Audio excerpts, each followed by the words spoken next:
उत्तर भारत के एक छोटे से गांव रामपुर में हर सुबह जब सूरज की पहली किरण खेतों की मिट्टी पर पड़ती है तो ऐसा लगता है मानो प्रकृति खुद नई उम्मीदों के साथ मुस्कुरा रही हो। यह गांव भले ही संसाधनों से गरीब हो, लेकिन इसकी आत्मा, इसकी मेहनतकश जनता और उनके सपने अमीर हैं। खासकर एक छोटा सा कच्चा घर जिसकी दीवारों में दरारें हैं, लेकिन उसके भीतर पलते सपनों में राजमहलों से भी ज्यादा भव्यता है। नमस्कार दोस्तों, आज मैं आपको एक ऐसे गरीब माँ बाप और उनके होनहार बेटे की कहानी सुनाने जा रहा हूँ जो ये साबित करती है कि हिम्मत करने वालों की कभी हार नहीं होती। तथा इस कहानी में एक ऐसी घटना को बताने जा रहा हूँ जो मेहनत एवं भगवान पर भरोसा करते हैं तथा भगवान पर विश्वास रखने पर किस तरह से हिम्मत एवं मेहनत करने का जुनून पैदा होता है। यदि आपको भी इस तरह विश्वास है तो वीडियो को लाइक करके कमेंट में हर हर महादेव जरूर लिखें। आइए जानते हैं ये पूरी कहानी।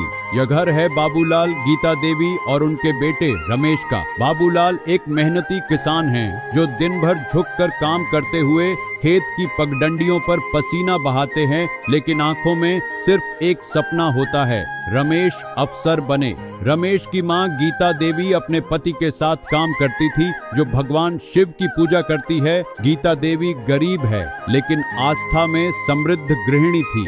हर सुबह चूल्हे की आग जलाने से पहले भगवान शिव के सामने हाथ जोड़ती हैं और कहती है, हे भोलेनाथ, मेरे बेटे की किस्मत जगा दो। रमेश बचपन से ही पढ़ाई में तेज था। उसके पास ना कोई नई किताबें थीं, ना स्कूल ड्रेस, लेकिन उसकी आंखों में कुछ था, वह था जिद। मिट्टी पर खड़िया से अक्षर बनाना सीखा और वह गांव के स्कूल का सबसे तेज छात्र बन चुका था। गांव के लोग अक्सर हंसते थे, अरे बाबूलाल, तुम्हारा बेटा क्या अफसर बनेगा। लेकिन बाबूलाल चुप रहते। उन्हें मालूम था सपने देखने वालों को लोग पहले हंसी का पात्र बनाते हैं, फिर इतिहास।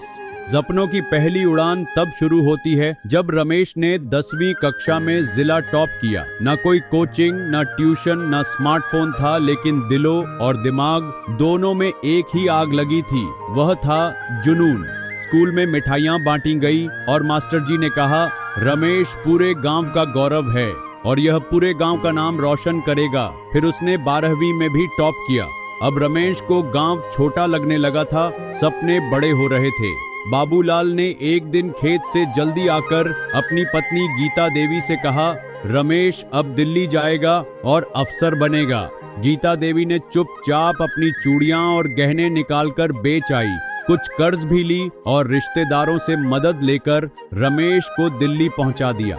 रमेश एक छोटे से किराए के कमरे में रहने लगा, जहां न पंखा था न बिस्तर, लेकिन वहां थी सिर्फ उम्मीद।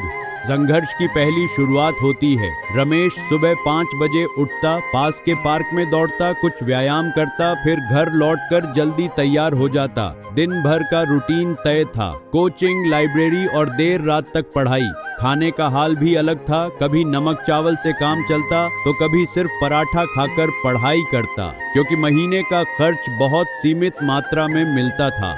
लेकिन शिकायत एक भी नहीं होती। उसकी माँ की आवाज हर पल कानों में गूंजती रहती थी, मेहनत कर बेटा, भगवान सब देखता है। बाबूलाल हर महीने सिर्फ कोचिंग और लाइब्रेरी का खर्च भेजते थे, वो भी खेत में दिन भर मजदूरी करके या फिर किसी से उधार लेकर। गीता देवी खेतों में उनके साथ बराबरी से काम करती थी, लेकिन उनके चेहरों पर भी कोई शिकवा शिकायत नहीं होता, सिर्फ एक उम्मीद रहती थी, किसी तरह मेरा बेटा कामयाब हो और इस गरीबी की बेड़ियों से आजाद हो जाए। रमेश को पहला आघात तब लगता है जब वह पूरे आत्मविश्वास के साथ एसएससी की परीक्षा देने जाता है। उसकी आंखों में चमक थी, आज इतिहास बनेगा। माँ की ममता, पिता की मेहनत और खुद की तपस्या, सब कुछ इस एक परीक्षा पर टिका था। लेकिन परीक्षा के एक दिन बाद ही जैसे किसी ने जमीन खींच ली हो, खबर आती है, पेपर लीक हो गया है, परीक्षा रद्द कर दी गई है। रमेश का दिल बैठ गया, सब कुछ जैसे खत्म हो गया हो। उसने कांपते हुए हाथों से अपनी माँ को फोन किया और रोते हुए कहा, अम्मा, सपना टूट गया। माँ ने गहरी सांस लेकर कहा, सपने टूटते नहीं बेटा, उन्हें फिर से जोड़ा जाता है। भगवान हमारे साथ है। फिर बाबूलाल की आवाज आई, अब, और मजबूत बनकर तैयारी कर। वो आवाजें जैसे उसके टूटे हुए मन को थामने लगी। रमेश ने आंसू पोंछे और खुद को फिर से खड़ा किया। इस बार उसका लक्ष्य था बीपीएसएससी। अब वह लाइब्रेरी में सबसे पहले पहुंचने वाला और सबसे आखिरी में निकलने वाला बन गया था।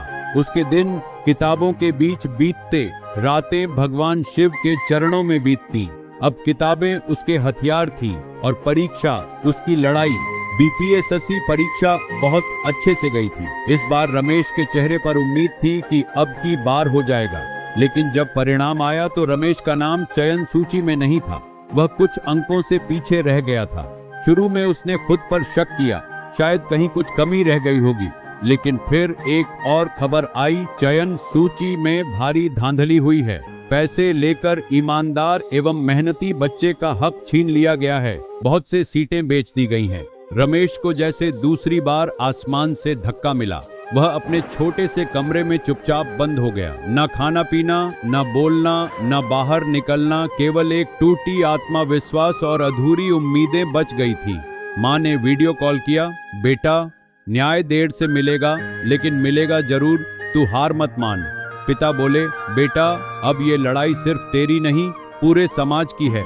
अब कहानी एक नए मोड़ पर पहुंच चुकी थी, जहां हार नहीं, क्रांति जन्म ले रही थी। रमेश अब सिर्फ एक छात्र नहीं रहा, वह बन चुका था एक आंदोलन की चिंगारी। ईमानदार छात्र मोर्चा, इसी नाम से उसने एक संगठन खड़ा किया जो उस जैसे हजारों लाखों युवाओं की आवाज बनने वाला था, जो सिस्टम की धांधली से टूटा था। दिल्ली के जंतर मंतर पर शांतिपूर्ण धरना शुरू हुआ। हाथों में पोस्टर, आंखों में उम्मीद और जुबान पर एक ही नारा, जस्टिस फॉर स्टूडेंट्स। रमेश की आवाज में ऐसा दम था कि भीड़ उमड़ पड़ी। हर राज्य से, हर गली से सरकार पर दबाव बनने लगा। तभी उस आवाज को दबाने के लिए पुलिस ने लाठी चार्ज कर दिया। रमेश के सिर पर लाठी लगी, खून बहने लगा, फिर भी वो खड़ा रहा। उसकी आंखों में डर नहीं था, बल्कि आग थी। उसे हिरासत में ले लिया गया। जब यह खबर गांव पहुंची तो गीता देवी फूट फूट कर रो पड़ी। बाबूलाल ने हाथ जोड़कर भगवान से कहा, हे भोलेनाथ, हमारे बेटे की रक्षा करना, वो सच के लिए लड़ रहा है। उस रात मंदिर में उन्होंने हवन किया और हवन की अग्नि के बीच गीता देवी देखा कि भगवान शिव प्रकट हुए और बोले, तुम्हारा बेटा सत्य की राह पर है, मैं उसके साथ हूँ। अगले दिन जैसे देश भर में आग लग गई हो। दिल्ली की सड़कों पर, विश्वविद्यालयों में, गांव कस्बों तक छात्र सड़कों पर उतर आए। टीचर्स, प्रोफेसर्स, यहाँ तक कि कुछ प्रशासनिक अधिकारी भी छात्रों के साथ खड़े हो गए। बहुत से छात्रों को जेल में डाला गया। रमेश उनमें सबसे आगे था। मीडिया, अखबार और सोशल मीडिया पर तूफान मच गया। पेपर माफिया का पर्दाफाश करो। सरकार घबराई, जनता जागी। आखिरकार सरकार को झुकना पड़ा। एसआईटी गठित हुई। भ्रष्ट अधिकारी पकड़े गए। पेपर लीक गिरोह का भंडाफोड़ हुआ और सरकार ने घोषणा की, परीक्षा दोबारा होगी और पारदर्शिता के साथ। रमेश जेल से रिहा हुआ। हजारों छात्रों ने उसका फूलों से स्वागत किया। वो अब सिर्फ रमेश नहीं था, वो बन गया था एक प्रतीक, संघर्ष, साहस और सच्चाई का। अब बारी थी आखिरी लड़ाई उस परीक्षा की। यह रमेश का अंतिम प्रयास था। बाबूलाल ने अपने खेत गिरवी रख दिए ताकि बेटे को नई किताबें, एक लैपटॉप और बेहतर तैयारी मिल सके। गीता देवी ने हर मंगलवार व्रत रखना शुरू कर दिया। जब तक बेटा अफसर नहीं बनेगा, मैं भगवान शिव से व्रत नहीं छोड़ूंगी। रमेश सुबह 4 बजे उठता, रात देर तक पढ़ता। चाय के कप की जगह अब टेबल पर किताबों का ढेर होता। उसकी आंखों में नींद नहीं, आग थी। परीक्षा का दिन आया। रमेश शांत था, लेकिन भीतर तूफान चल रहा था। पेपर हाथ में लिया, देखा और खुद से कहा, अब मेरी बारी है। फिर वो दिन आया जिसका इंतजार पूरे परिवार को था। रिजल्ट वाला दिन। कंप्यूटर पर रोल नंबर डाला, स्क्रीन कुछ पल तक रुकी रही और फिर सामने चमकते हुए शब्द आए, आप चुने गए हैं। रमेश की आंखों से आंसू बह निकले। ये आंसू हार के नहीं, सालों की मेहनत, संघर्ष और बलिदान के थे। उसने तुरंत माँ को फोन किया, अम्मा मैं सेलेक्ट हो गया। फोन के दूसरी तरफ सिर्फ सिसकियां थीं और बाबूलाल की कांपती आवाज, बेटा तूने हमारी जिंदगी की सबसे बड़ी खुशी दी है। गांव में ढोल बजने लगे, मंदिर में शंखनाद हुआ, हर कोई रमेश की कहानी बता रहा था। उसने हार नहीं मानी, इसलिए जीत पाई।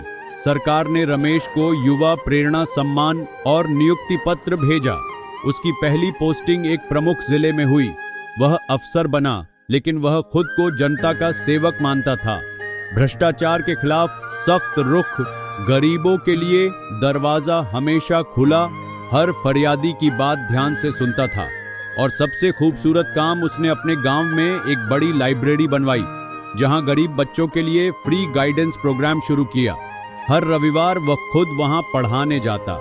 रमेश अब भी वही था, लेकिन अब उसकी कहानी लाखों की प्रेरणा बन चुकी थी। एक दिन एक बच्चा बोला, सर आप इतने ईमानदार क्यों हैं? रमेश मुस्कुराया और बोला, क्योंकि मेरी माँ ने हर दिन शिव को याद किया और मेरे पिता ने अपने खेत गिरवी रखे थे। मैं उनका विश्वास नहीं तोड़ सकता। दोस्तों, ये कहानी सिर्फ रमेश की नहीं, हर उस गरीब माँ बाप के बच्चे की है जो गरीबी में जन्मा है लेकिन सपनों को अमीरी से बड़ा मानता है। ये चिक चिक कर गवाही देती है कि अगर इरादे नेक हों, माँ बाप की दुआ हो और भगवान पर विश्वास हो, तो कोई ताकत मंजिल से नहीं रोक सकती। दोस्तों, यदि ये कहानी आपके दिल को छू ली होगी, इस चैनल को लाइक, शेयर और सब्सक्राइब जरूर करें। धन्यवाद।